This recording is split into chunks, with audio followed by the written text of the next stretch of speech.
talk about the military angle of all this with my friend Sean Parnell. He is the host of the Battleground podcast, which you can now watch on Rumble, and I'm proud of him. Sean, okay, we're talking tonight about patriotism and the patriotism problem we have.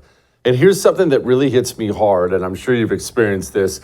So many of the guys that I know who are veterans, they now tell me repeatedly they do not want their kids joining the military. I've never seen that in my entire life. It's never been that way. But some of them have flat out banned them. They said, no, you will not join. And that sucks.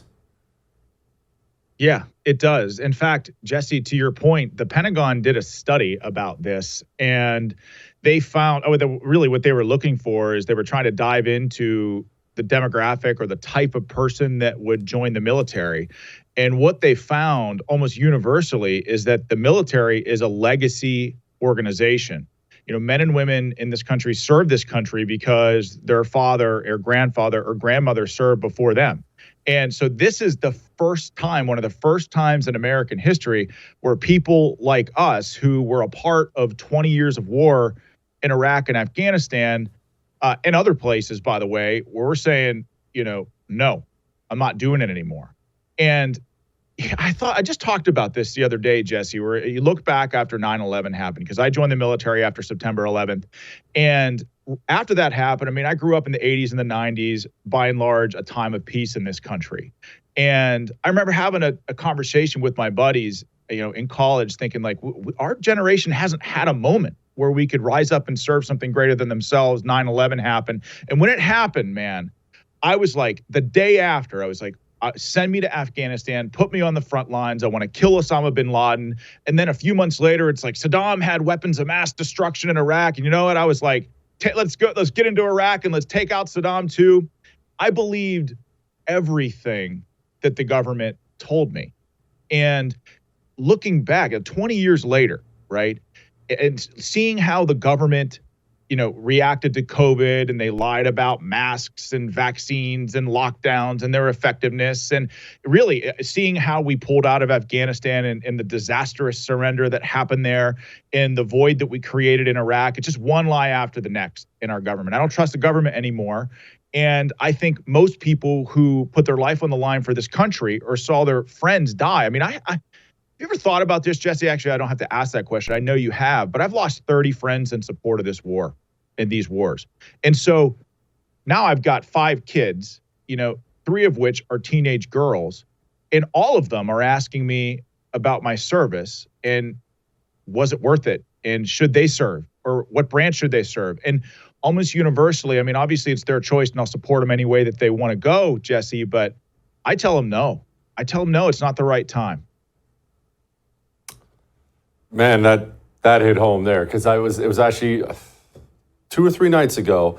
I was texting back and forth with a Marine that I served with in Iraq, and he had kept a document. He keeps a document on his phone with a list of all the names of the guys from my unit who died. And he sent it over to me. And it's not like I had forgotten, but you go through and you read that list and you remember this about this guy and you remember this about that guy. And it was yesterday. We were watching Band of Brothers with my sons. The wife and I were sitting around watching Band of Brothers. I'm showing it to him for the first time. And my oldest he really asked, hey, Dad, what about joining? And you could tell he was brewing on it as he was watching these heroes. What about the military? What about joining? Is that something I should do? And just without hesitation, Sean, I just looked at him and said, no, son, not this military. No, don't worry about it. Don't worry about it. I don't know how I feel about that, but that's what I told him.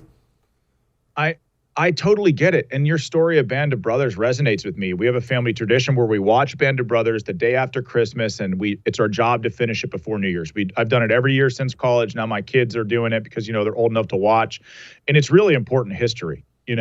My oldest son, he's 14 years old now. So, people are talking about and saber rattling over Ukraine and potential escalations there. Well, I have a 14-year-old who's going to be 18 in 4 years.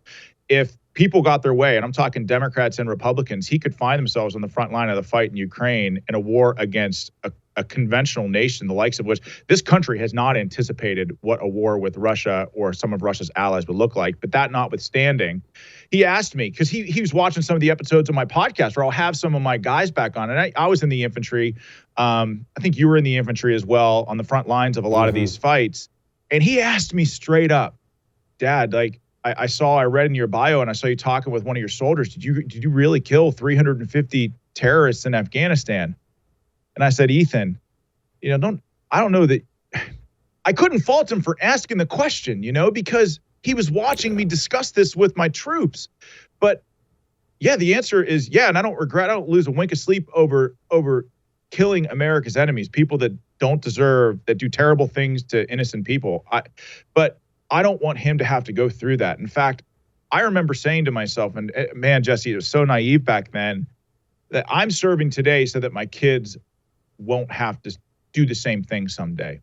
And not only was that naive, I realized that history repeats itself time after time again. I mean, we clearly didn't learn our lesson after the Vietnam War, after spending 8 years, 58,000 dead in Vietnam, and then 20 years at war in Iraq and Afghanistan. And have you ever asked yourself, what do we have to show for it? Like, I'm proud of my service, Jesse. Yeah. I would do it again in a second. If America ever found herself at risk, our borders at risk, I would volunteer to serve this nation in a second. But if you're going to ask me of whether Iraq and Afghanistan was worth it after I lost 30 of my closest friends, I'm going to tell you every single time, absolutely, positively, hell no. Yeah. Well, I'm with you, brother. I'm with you. And I'll tell you something else. Speaking of the military, this little clip of Defense Secretary Lloyd Austin, and I'm telling you what, here it is. And today we reaffirm that transgender rights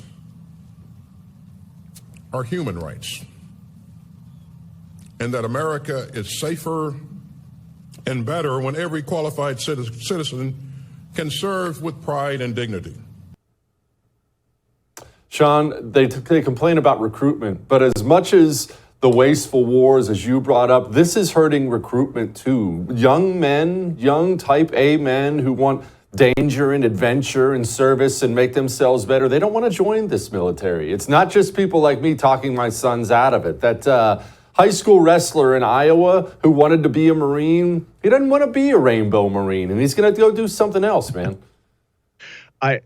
I couldn't agree more. And Secretary of Defense Austin, by the way, he was a commanding general of the 10th Mountain Division when I was there and in Afghanistan. We had nothing but positive things to say about him then. But now clearly he seems like he's just more concerned with the suits than the boots, which is typically the case with generals as they progress through the ranks. But I cannot stand it's a pet peeve of mine where you get these politicians that trot out stock platitudes like our diversity is our strength.